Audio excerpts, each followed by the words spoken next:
Olá, estudaremos nessa sessão a área de figuras de linguagem, um material produzido pelo professor Phil Lige.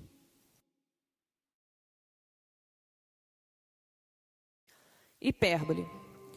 Hipérbole é um recurso que em grego significa excesso. É simplesmente o uso de uma expressão intencionalmente exagerada com o intuito de ressaltar uma ideia. Pode evocar fortes sentimentos ou criar uma impressão duradoura, mas não é projetada para ser entendida literalmente ou com a intenção de enganar o leitor. Tudo e sempre são palavras frequentemente usadas quando falamos hiperbolicamente.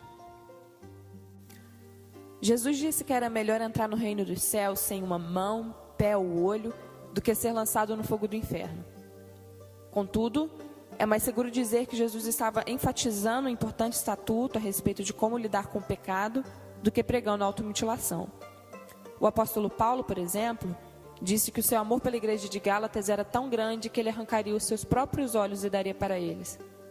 A partir dessa expressão enfatizada de Paulo, podemos ver como a igreja era importante para ele. Jargão. Jargão é uma expressão pertencente a uma particular língua, cultura ou tempo. Geralmente apresenta um significado que não pode ser compreendido através do uso de palavras atuais. Então, um diamante bruto, por exemplo, indica alguém que possui boas qualidades que estão escondidas, enquanto tô quebrado ou tô duro seria uma pessoa que está sem dinheiro. Jargões são usados nas Escrituras como em qualquer outra linguagem. Por exemplo, em Mateus capítulo 13, verso 31, quando ensinando sobre o reino de Deus, Jesus compara-o com um grão de mostarda, que é menor de todas as sementes. Jesus estava usando o grão de mostarda em forma de jargão, não como um botânico, uma vez que é sabido que existem outras sementes que são menores do que o grão de mostarda. Um outro jargão conhecido nas Escrituras é o camelo através da cabeça de uma agulha, o que estaria indicando alguma coisa impossível, hiperbólica e talvez usado também com intenção humorística. Ironia. A ironia é um recurso retórico que indica algo diferente e até mesmo o oposto do que é afirmado.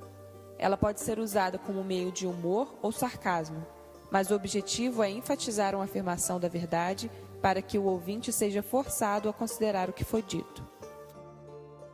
Por exemplo, o apóstolo Paulo usa esse recurso para atacar o orgulho e a autossuficiência dos cristãos em Coríntios, com o intuito de levá-los ao entendimento de que precisavam passar de crianças espirituais para maduros na fé, como ele declara em 1 Coríntios capítulo 4. Vocês já têm tudo, o que querem, já se tornaram ricos, chegaram a ser reis, e sem nós. Como eu gostaria que vocês realmente fossem reis, para que nós também reinássemos com vocês. Lítotes.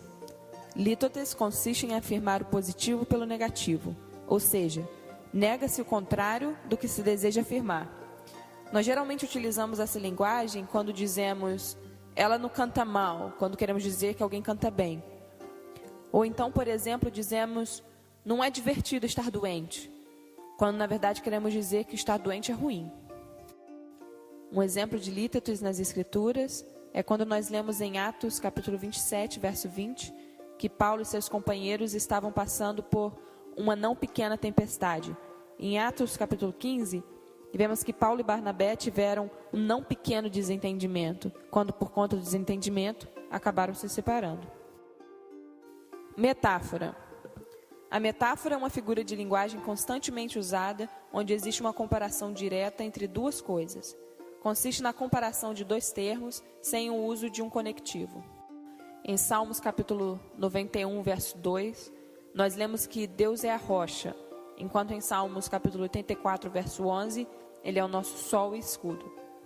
Em Mateus 5,13, os discípulos são o sal da terra e a luz do mundo. E no Evangelho de João, Jesus é, entre outras coisas, o pão da vida, o caminho e a porta. Alegoria. Alegoria é a estratégia retórica de estender uma metáfora através de uma narrativa para que os objetos, pessoas, animais e ações sejam equiparados com significados exteriores ao texto. A alegoria é muitas vezes transmitida em forma de história, narrativa. Alguns populares exemplos de alegoria são Crônicas de Nárnia, de C.S. Lewis, e o mito da caverna, de Platão. Nas Escrituras, nós vemos a história contada por Jotão, sobre as árvores procurando por um rei, em Juízes 9. E em Gálatas, capítulo 4, versículo 22, vemos a bem conhecida alegoria dos 2 filhos de Abraão, uma da mulher serva e outra da livre. Metonímia. Metonímia é uma figura de linguagem em que uma coisa ou conceito não é chamado pelo seu nome próprio, mas com o nome de alguma outra coisa que está intimamente associada. Na Inglaterra, por exemplo, dizemos que a coroa falou, quando nos referimos ao discurso da rainha. Um outro exemplo de metonímia é: estou lendo Machado de Assis, com a intenção de se referir a uma de suas obras.